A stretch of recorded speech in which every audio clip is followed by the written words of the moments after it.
할렐루야. 오늘은 민수기 27장 1절에서 11절 말씀입니다. 요셉의 아들 므낫세 종족들에게 므낫세의 현손 마길의 증손 길르앗의 손자 헤벨의 아들 슬로보앗의 딸들이 찾아왔으니 그의 딸들의 이름은 말라와 노아와 호글라와 밀가와 디르사라. 그들이 회막문에서 모세와 제사장 엘르아살과 지휘관들과 온 회중 앞에 서서 이르되 우리 아버지가 광야에서 죽었으나 여호와를 거슬러 모인 고라의 무리에 들지 아니하고 자기 죄로 죽었고 아들이 없나이다. 어찌하여 아들이 없다고 우리 아버지의 이름이 그의 종족 중에서 삭제되리이까? 우리 아버지의 형제 중에서 우리에게 기업을 주소서 하매 모세가 그 사연을 여호와께 아뢰니라. 여호와께서 모세에게 말씀하여 이르시되 슬로브와 딸들의 말이 옳으니 너는 반드시 그들의 아버지의 형제 중에서 그들에게 기업을 주어 받게 하되 그들의 아버지의 기업을 그들에게 돌릴지니라. 너는 이스라엘 자손에게 말하여 이르기를 사람이 죽고 아들이 없으면 그의 기업을 그의 딸들에게 돌릴 것이요 딸도 없으면 그의 기업을 그의 형제에게 줄 것이요 형제도 없으면 그의 기업을 그의 아버지의 형제에게 줄 것이요 그의 아버지의 형제도 없으면 그의 기업을 가장 가까운 친족에게 주어 받게 할지니라 하고 나 여호와가 너 모세에게 명령한 대로 이스라엘 자손에게 판결의 규례가 되게 할지니라. 아멘. 본문에 계시된 주님은 어떤 분이신가? 공평하신 아버지이십니다. 26장에서 인구조사가 끝났죠. 인구조사를 한 목적 중에 하나가 가나안 땅을 정착했을 때 토지를 분배하기 위한 수를 세기 위함이었습니다. 근데 지금까지는 20세 이상의 남성만 계수하고 그들에게 합당한 땅을 분배하게 했죠. 하지만 새로운 세대에 새로운 문제가 발생하게 됩니다. 바로 딸들만 남았을 경우에는 어떻게 하냐 이것입니다.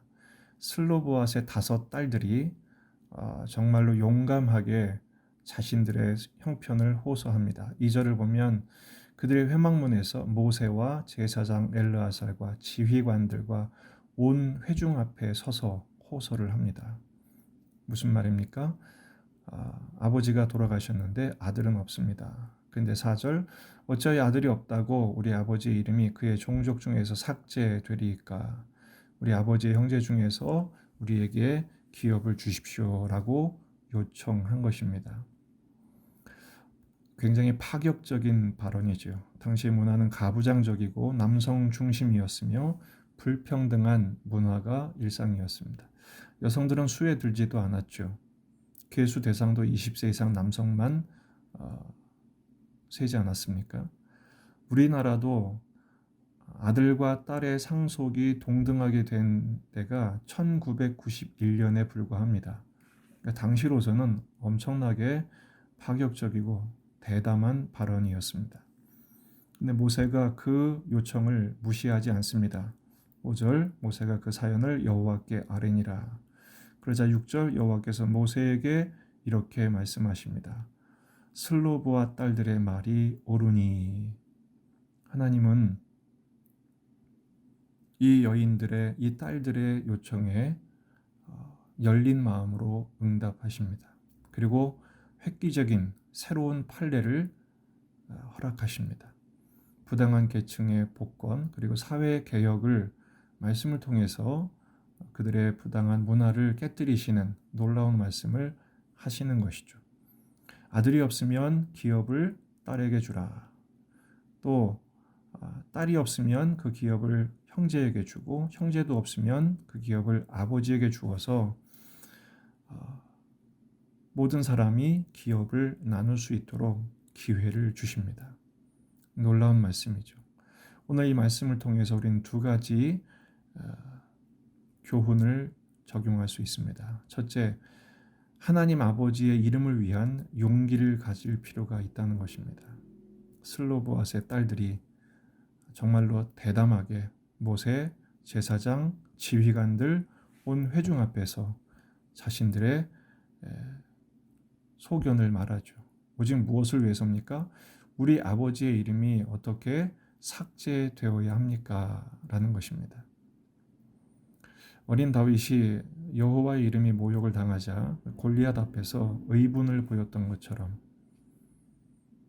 이 슬로보앗의 딸들은 자기 아버지의 이름이 아들이 없다고 삭제되는 것을 마땅하게 여기지 않았던 것처럼 우리는 하나님의 자녀로서 하나님 아버지의 이름을 위해서 이만큼 용기를 낸 적이 있는가 한번 생각해 볼 필요가 있습니다.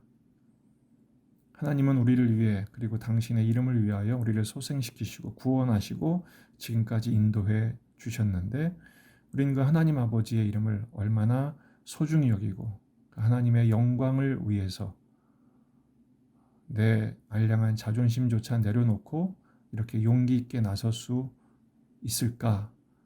이런 용기가 우리에겐 참 부러운 것이죠. 우리는 하나님의 명실공히 아들이요 딸이 되었음을 믿으시기 바랍니다. 그렇다면 하나님의 아버지의 이름을 그만큼 소중히 여기고 아버지의 이름을 위해서 모든 것을 걸 수 있는 헌신과 충성의 모습이 있어야 될 것입니다. 바로 믿음을 가진 사람의 첫 번째 변화는 신분의 변화죠. 하나님의 딸, 하나님의 아들이 된 것입니다. 로마서 8장 14절 15절입니다. 무릇 하나님의 영으로 인도함을 받는 사람은 곧 하나님의 아들이라. 너희는 다시 무서워하는 종의 영을 받지 아니하고 양자의 영을 받았으므로 우리가 아빠, 아버지라고 부르짖느니라. 우리의 하나님 아빠, 하나님 아버지를 사랑하고 소중히 여기며 아버지의 이름의 영광을 위해서 모든 것을 걸 수 있는 믿음의 용기가 있기를 축복합니다. 두 번째는 자녀로서의 특권을 결코 뺏기지 말라는 것입니다.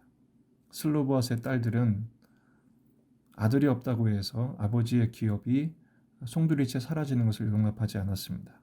담대히 구했죠. 그리고 절대로 뺏기지 않았습니다. 요청했고 하나님께 받아냈습니다. 주님이 주신 특권이기에 마땅한 것을 구하는 것, 이것은 자녀로서의 권리죠.